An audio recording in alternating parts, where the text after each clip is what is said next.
Almost same ఎట్లా నడుస్తుంది ఇప్పుడు అన్ని కంట్రీస్లో దాదాపు ఉన్నటువంటి కంట్రీస్లో అన్ని 200 సరే ఈ ఎక్స్చేంజ్లు చేసి ఒక 50 to 60 కంట్రీస్ ఉన్నాయి అనుకుందాం గోల్డ్ ప్రొడ్యూస్ చేసేది. ఎందుకంటే ఇంపోర్ట్ అనేది జరుగుతూ ఉంటుంది కంటిన్యూస్. లాజిస్టిక్స్ అనేది ఇక్కడ నుంచి అక్కడ బంగారం, అక్కడ నుంచి ఇక్కడ సిల్వర్. ఏంటంటే దీన్నే మనం ఆర్బిట్రాజ్ అంటాం అనమాట. ఒక దగ్గర పెరుగుతుంది, ఇంకో దగ్గర తగ్గున్నప్పుడు ఆబ్వియస్లీ ఏంటంటే వాటర్ ఒక చోట పైన ఉన్న లెవెల్ ఎక్కువ ఉంది, ఇక్కడ తక్కువ ఉన్నప్పుడు లెవెల్ తక్కువ ఉన్నప్పుడు ఇక్కడ పొంగుతాయి. మోరాల్లెస్ ఆ టైం పట్టచ్చు, బట్ ఈవెన్చువల్లీ దగ్గర సేమ్ మ్యాచ్ అవుతుంది. సేమ్ విత్ ప్రైసెస్ కూడా అంతే అనమాట. మీరు చూస్తే లాస్ట్ వీక్ యుఎస్లో బంగారం ఫిజికల్ సిల్వర్ ఫిజికల్ అవైలబిలిటీ ఉంది, ఓకే, చాలా ఎక్కువ ఉంది. బట్ లండన్లో మాత్రం అందరూ డెలివరీ తీసేసుకుంటున్నారు. పొజిషన్ తీసేసుకోవడం వల్ల లండన్లో సిల్వర్ అమ్ముదామంటే లేదు పరిస్థితి. ఏం చేశారు, ప్రైస్ పెరిగింది లండన్లో, డిమాండ్ సప్లై. ఇమ్మీడియట్గా ఫ్లైట్స్లో యుఎస్ నుంచి ఈవెన్ రెగ్యులర్ ఫ్లైట్స్లో కార్గో వదిలే నార్మల్ ఫ్లైట్లో సిల్వర్ని తీసుకొచ్చి ఇక్కడ అమ్మారు. ఎందుకు, ఇప్పుడు ఇన్ఫర్మేషన్ అంత ట్రాన్స్పరెంట్గా ఉంది. లండన్లో ప్రైస్ ఎక్కువ ఉంది, సరే నీకు రేపటి వరకు ట్యాక్స్ కట్టి తీసుకొచ్చేస్తాను, ట్యాక్స్ కడతారు, రేపు పొద్దున్న నీకు డెలివరీ ఇస్తాను అని చెప్పేసి వాడి దగ్గర డబ్బులు తీసుకొని నువ్వు తెప్పించేసుకుంటావు. డబ్బులు ఉన్నాయంటే సర్టెనిటీ ఉంది, వాడి దగ్గర ప్రైస్ లాక్ అయిపోతుంది, వాడు పంపిస్తాడు. సో ఫస్ట్ టైం అలా కాదు కదా, అఫీషియల్గా ఫ్లైట్స్లో సిల్వర్ని ట్రేడర్స్ తీసుకొచ్చారనమాట. అవును, ట్రేడర్స్ నథింగ్ బట్ ఒక మనిషి వచ్చేదా కార్గో బుకింగ్ కూడా జరిగింది. ఫ్లైట్స్లో మొత్తం సిల్వర్ తీసుకొచ్చిన పరిస్థితులు మొన్న జరిగాయి, అంత అన్యూజువల్ పరిస్థితి.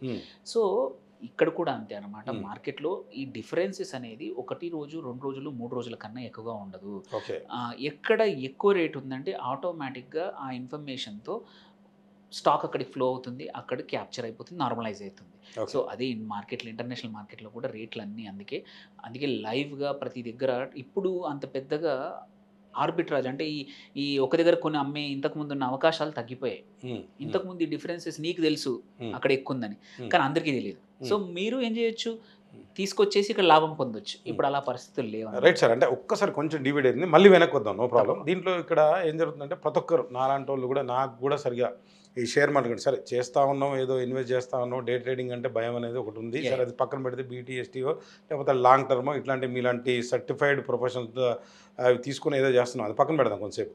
ప్రతి ఒక్కరు కూడా రాకేష్ జుంజున్వాలానో లేకపోతే వారన్ బఫెటో ఎందుకు కామో ఆయన కూడా ఇట్లా నార్మల్గానే చేసిండు, నేను కూడా నెలకు 1 లక్ష 2 లక్షలు వేసేస్తా, ఎందుకు రావట్లే, ఎక్కడ మోసపోతున్నా అనేది ఉంటుంది. చాలామంది ఏం చెప్తున్నారంటే వీడియోలో కూడా మనం చూస్తూ ఉన్నాం, మీరు ఒక సర్టిఫైడ్ ప్రొఫెషనల్గా చెప్పండి నాకు. అంటే ఈ మధ్య మీకు అంటే సర్టిఫికేషన్ కూడా జర్నలిజంలో కూడా సర్టిఫికేషన్ వచ్చినట్టుంది. సో దీనిపైన బీఎస్సీ నుంచి, సో అది కూడా మంచి పరిణామం, ఇది చాలా ఇంపార్టెంట్. సో చాలా సందర్భాల్లో యూట్యూబ్లో వీడియోలు ఒకటి నేను చూశాను, అలా ఏమంటారంటే ఎప్పుడు కూడా షేర్ మార్కెట్ అనేది చేయొచ్చు, దీంట్లో కొంతమంది డబ్బు ఉన్న వాళ్ళని కూడా ఎరేసి డబ్బులు లేని వాళ్ళ దగ్గర ఇట్లాంటివి చేసి డబ్బులని నొక్కేస్తారంటే, అంటే షేర్ మార్కెట్ చెయ్యాలా వద్దా అంటే ఏం చెప్తారు మీరు? లేదు, పక్కా చేయొచ్చు. ఓన్లీ థింగ్ ఏంటంటే 2 థింగ్స్ ఇక్కడ, ఒకటి ఇన్వెస్టింగ్, ఒకటి ట్రేడింగ్. ఈ రెండింటిని కలపకపోతే ఎప్పుడు ఇబ్బంది ఉండదు. సో ట్రేడింగ్ అంటే వెరీ షార్ట్, అంటే పేరులోనే ఉంది, కొనేసి అమ్మడం. నువ్వు అక్కడ పర్పస్ ఏంది, అక్కడ నువ్వు చేసే షేర్ మార్కెట్లో కొనే షేర్లు కానీ అమ్మేది కానీ ఓన్లీ ఇమ్మీడియట్గా ఆర్ వెరీ షార్ట్ టర్మ్కి లాభాల కోసం కొంటున్నావు, అమ్ముతున్నావు. నీకు దానితో ఎటువంటి అటాచ్మెంట్ లేదు. ఓకే, ఆ కంపెనీ ఎంత బాగా పర్ఫామ్ చేస్తుంది, దానికి ఎన్ని ఆర్డర్ బుక్ ఉంది, ఎంత ఉంది, అవన్నీ సంబంధం లేదు. ఇవాళ కొంటే రేపు పెరుగుతుందా తగ్గుతుందా, అదే నీ ఉద్దేశం. అక్కడ నీకు హోల్డింగ్ అవసరం లేదు అసలు. నీకు కావాలంటే ఏ రోజుకి ఆ రోజు అమ్మేసేసి ఆ రోజు రాత్రి డబ్బుల్లో ఉంటావు. అది ట్రేడర్ యొక్క లక్షణం. అదే ఇన్వెస్టింగ్ లక్షణం ఏంటంటే ఒక కొనే పర్పస్ ఎందుకు. సేమ్ ఎగ్జాంపుల్ రియల్ ఎస్టేట్ కూడా తీసుకుంటా, అందరికి అర్థమయ్యే భాషలో. నువ్వు ప్లాట్లు కొని మళ్ళీ రేపు ఇంకొకటి వస్తాడు, ఇంకొక 10 రూపాయలకు అమ్మేస్తాను, లాభం ఎక్కువ అవసరం లేదు అని అన్నప్పుడు అది ట్రేడింగ్. అలా కాదు, అది నువ్వేంటంటే మ్యాక్సిమం ఒక 15 రోజులు 1 మంత్ 2 మంత్సే ఉంచుకుంటావు, అమ్మేస్తావు. బట్ ఎవరైతే ఈ ఏరియా పెరుగుతుంది, ఈ పొలం కానీ ఈ ల్యాండ్ కానీ మంచి వాల్యూ వస్తుంది, అక్కడ వరకు డెవలప్ అయింది, ఇంకొక 6 నెలలు ఆగితే ఇక్కడ కూడా డెవలప్మెంట్ అవుతుంది. ఇప్పుడు నేను 100 రూపాయలకు కొంటున్నాను, 150 రూపాయలకు అమ్ముతాను ఒక 2 ఏళ్ళ తర్వాత, అంటే టైం నువ్వు ఆగుతున్నావు. సేమ్ వే ఇది ఇన్వెస్ట్మెంట్ ఏంటంటే ఒక 1 year 2 years 6 months 3 years wait చేసే వాళ్ళని ఇన్వెస్ట్మెంట్ అంటాం. సో స్టాక్ మార్కెట్లో 2 రకాల ఇన్వెస్టర్స్, ఒకటి ట్రేడర్స్, ఒకరు ఇన్వెస్టర్స్. ఇన్వెస్టర్స్ చాలా కొద్దిసార్లు మాత్రమే నష్టపోతారు. ఎందుకంటే వాళ్ళకు ముందే తెలుసు, నేను ఒక కంపెనీ కొంటున్నాను, ఏదైనా XYZ కంపెనీ కొన్నాను, కొని ఈ కంపెనీకి సంబంధించిన ప్రోడక్ట్లే కానీ సర్వీస్ కానీ అందరికీ తెలుసు, ఇది పెరుగుతుంది, మంచి మేనేజ్మెంట్ ఉంది, ప్రతి కంపెనీ తన నంబర్స్ రిలీజ్ చేస్తుంది, అవన్నీ బాగా ఉన్నాయి, నలుగురు కూడా బాగుందని చెప్తా ఉన్నారు, కాబట్టి నేను కొని 1 or 2 years వరకు ఆగుతాను. అది ఇబ్బంది ఉండదు. చాలా రేర్లీ అది కూడా ఏం చేయాలంటే ఇన్వెస్టర్లు ఎప్పుడు తక్కువ మట్టుకు నష్టపోతారు. ఎప్పుడు నష్టపోతారంటే తీసుకెళ్ళి అన్ని ఒకటేనో రెండో స్టాక్స్లోనే పెట్టేస్తారు. నీ దగ్గర ఉన్న 5 లక్షలు 2 లక్షలు తీసుకెళ్ళి నువ్వు పెట్టుబడి పెడదాం అనుకున్నా తీసుకెళ్ళి ఒక కంపెనీలో పెట్టేస్తావు. ఆ కంపెనీ పర్ఫామ్ చేయకపోతే బాధపడతావు, స్టాక్ మార్కెట్ నష్టం అవుతుంది అంటావు. అలా కాదు, ఎప్పుడైనా సరే ఒక 3-4 కంపెనీలు మళ్ళీ సంబంధం లేని కంపెనీలు నువ్వు తీసుకెళ్ళి అన్ని అదానీ గ్రూప్స్ కంపెనీలో పెట్టావు. అదానీ మీద ఎవడో బురద చల్లాడు, అది జరిగింది, సడన్ గా పడిపోయింది. నువ్వు అదానీ తిడితే పర్లేదేమో, కానీ స్టాక్ మార్కెట్ని తిడతావు. దానికన్నా నువ్వు చేసే నీకున్న డబ్బుల్ని 4 చోట్ల 5 చోట్ల డివైడ్ చేసుకొని సంబంధం లేని కంపెనీలు మళ్ళీ అన్ని ఒకే రకం అన్ని తీసుకెళ్లి ఐటీ కంపెనీలో పెట్టే వాళ్ళు ఉన్నారు. పెడితే ఇప్పుడు లాస్ట్ 1 year నుంచి ఐటీ అమెరికాలో సో అట్లా చేసిన వాళ్ళు కోరిక ఉండదు. బట్ ఇప్పుడు మీరన్నా మీ ఎవరైతే చాలా మంది డబ్బులు పొడగొట్టుకున్నారు, ట్రేడింగ్ ఏంటంటే మీరు యుద్ధానికి వెళ్ళేప్పుడు ఎవరు చనిపోతారు ఫస్ట్ చెప్పండి, ఎవరు చనిపోతారు? ఏమిటో కత్తులు లేకపోతే బలం లేకపోతే అనుభవం లేనివాడు, ఇన్ఫర్మేషనే కాదు నీకు ఒక కొంచెం స్కిల్ ఉన్నవాడు, స్కిల్ కూడా ఉండాలి, స్కిల్ ఉన్న బలం ఒక్కటే కాదు స్కిల్ ఉండాలి. అందుకే మీరు చూస్తే పాతకాలం యుద్ధాల్లో చూస్తే చనిపోయే వాళ్ళందరూ భటులు, ఎందుకంటే వాళ్ళకి ఎక్కువగా స్కిల్ లేని వాళ్ళు, వాళ్ళకి చిన్న గత్తులు ఇచ్చేసి ఆ కత్తులతో ఫైట్ చేస్తారు. అవును, అదే ఎవరైతే యోధులు మనం చూస్తాం సైనికులు, వాళ్ళు ఎప్పుడు నిలబడతారు. సో వాళ్ళకి ఎలా వచ్చింది, వాళ్ళకు బ్యాటిల్ రెడీనెస్, ప్రిపరేషన్, టెక్నిక్సే కానీ నేర్చుకున్నారు అనుభవంతో పాటు. సో సేమ్ విత్ ద ట్రేడింగ్లో కూడా ఏంటంటే ఎవరికైతే అనుభవం లేకుండా క్విక్గా సంపాదించి రాకేష్ జంజన్వాలా అవుతాను, లేకపోతే వారెన్ బఫెట్ లేరు, వాళ్ళు అవుదాం, వాళ్ళలాగా నాకు నేను కూడా గ్రో అవుతాను అంటే ఆయన మొదలుపెట్టి ఉండొచ్చు. ఆయన కొన్ని లక్షలతో మొదలుపెట్టి ఇప్పుడు 1000 కోట్ల ఎంపైర్ వాళ్ళ ఫ్యామిలీ నడుపుతూ ఉంది ఇది ఇన్వెస్ట్మెంట్ చేసి. బట్ ఆ జర్నీకి కావాల్సిన ఓపిక, నేర్చుకోవాల్సిన స్కిల్స్, కష్టాలు నష్టాలు అన్నీ చూశారు. సో ట్రేడింగ్ అనేది పార్ట్ టైం జాబ్ కానే కాదు. చాలామంది ఏంటంటే ట్రేడింగ్ని ఒక 2 రోజులు నేర్చేసుకుంటే నాకు ఒక కోర్స్ చెప్పండి సార్ నేను చేస్తాను, నేను కూడా చేస్తాను, ఖాళీగా ఉన్నా అంటే ఖాళీగా ఉన్న వాళ్ళందరూ మార్కెట్లో సంపాదించేస్తే అసలు అది అందరూ రిచ్ అయిపోయేవాళ్ళు, అందరూ లాభాల్లో ఉండేవాళ్ళు కాదు. ఖాళీగానే కాదు, there are many more things. So ఎవరికైతే అనుభవంతో నేర్చుకొని ఎప్పుడైనా సరే ఇంపార్టెంట్ కొంచెం అమౌంట్తో మొదలుపెట్టి మెల్లిమెల్లిగా ఫస్ట్ ఇన్వెస్ట్ చేయాలి. ట్రేడింగ్ చేయకండి, ఫస్ట్ ఇన్వెస్ట్ చేసుకోండి. ఇన్వెస్ట్ చేసుకున్నాక ఒక 6 నెలలు 1 year మార్కెట్స్ ఒక 2-3 సైకిల్స్ అప్స్ అండ్ డౌన్స్ చూడండి. ఎందుకు పడుతుందో తెలుసుకోవాలి, ఎందుకు పెరుగుతుందో తెలుసుకోవాలి. ఒక స్టాక్ ఎందుకు పైకి వెళ్తాం, మార్కెట్ మొత్తం సడన్గా ఎందుకు పడుతుంది, ఎందుకంటే ఎవరికి సంబంధం తెలియదు. అక్కడ ఏదో యుద్ధం జరుగుతుంది, ఇక్కడ మార్కెట్ పడిపోతుంది, ఎందుకో తెలియదు. సో ఇవన్నీ లాజిక్స్ అర్థమైతే తప్ప అప్పుడు కానీ మీరు అన్నట్టు ఎవ్వడు నష్టపడు. ఎక్స్పీరియన్స్డ్ ఉన్న ట్రేడర్ ముందే తెలుసు తనకి ఎంత లాభం వస్తుంది, ఎంత నష్టం వస్తుంది. రైట్ సార్, అంటే ఇది మాట్లాడే ఒక ఇంట్రెస్టింగ్ టాపిక్ అనుకోవచ్చు. డబ్బులు వస్తాయంటే ఎవరు కూడా అదే మనం ఇందాక నుంచి మాట్లాడుకున్నట్టు ఈ దివాళీ గురించి మాట్లాడుతున్నాం కదా.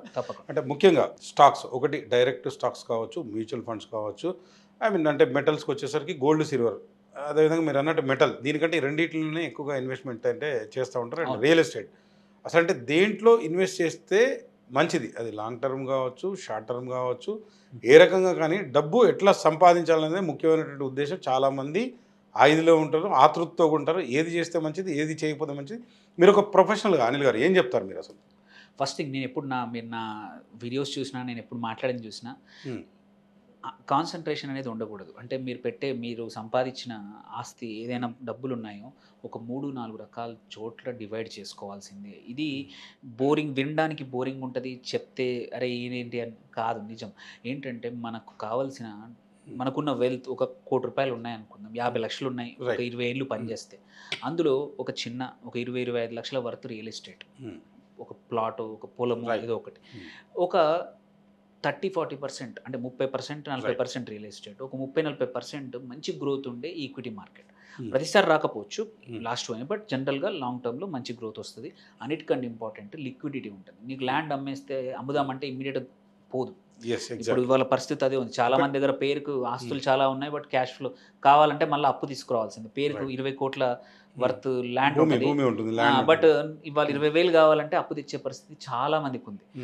అదే నువ్వు ఫైనాన్షియల్ అసెట్స్ ఏదైనా కావచ్చు, అది ఈక్విటీ కానీ లిక్విడ్ క్యాష్ లేదు. వీటిలో పెట్టుంటే ఏంటంటే నీకు ఒక 30-40% నీ డబ్బులు అక్కడ ఉంటే ఎప్పుడు కావాలన్నా వాడుకోవచ్చు. సైమిల్టేనియస్లీ ఏంటంటే మార్కెట్లు బాగాలేని పరిస్థితులు, యుద్ధం జరిగే పరిస్థితులు ఉన్నప్పుడు ఏంటంటే మనం కాపాడేది రియల్ మనీ అంటాం. అదే సిల్వర్ కానీ బంగారం కానీ ఎక్కడైనా పక్కన తాకట్టు పెట్టినా సరే, ఏ దేశానికి వెళ్ళినా కానీ నువ్వు ఎక్కడేమైనా ఇబ్బందులు వచ్చినా సరే అవి ఇస్తే దానికి తగ్గట్టు డబ్బులు ఇచ్చే పరిస్థితులు చాలా ఉంటాయి. కాబట్టి అందుకోసం ఒక 15%, 10-15% మీకున్న దాంట్లో అవి పెట్టుకుంటే ఏంటంటే అవసరానికి కాపాడతాయి. సో ఏంటంటే మొత్తం తీసుకెళ్ళి బంగారం పెట్టిన ఇబ్బందే, మొత్తం తీసుకెళ్ళి స్టాక్ మార్కెట్లో పెట్టిన ఇబ్బందే, మొత్తం తీసుకెళ్ళి ఇది పెట్టిన ఇబ్బందే.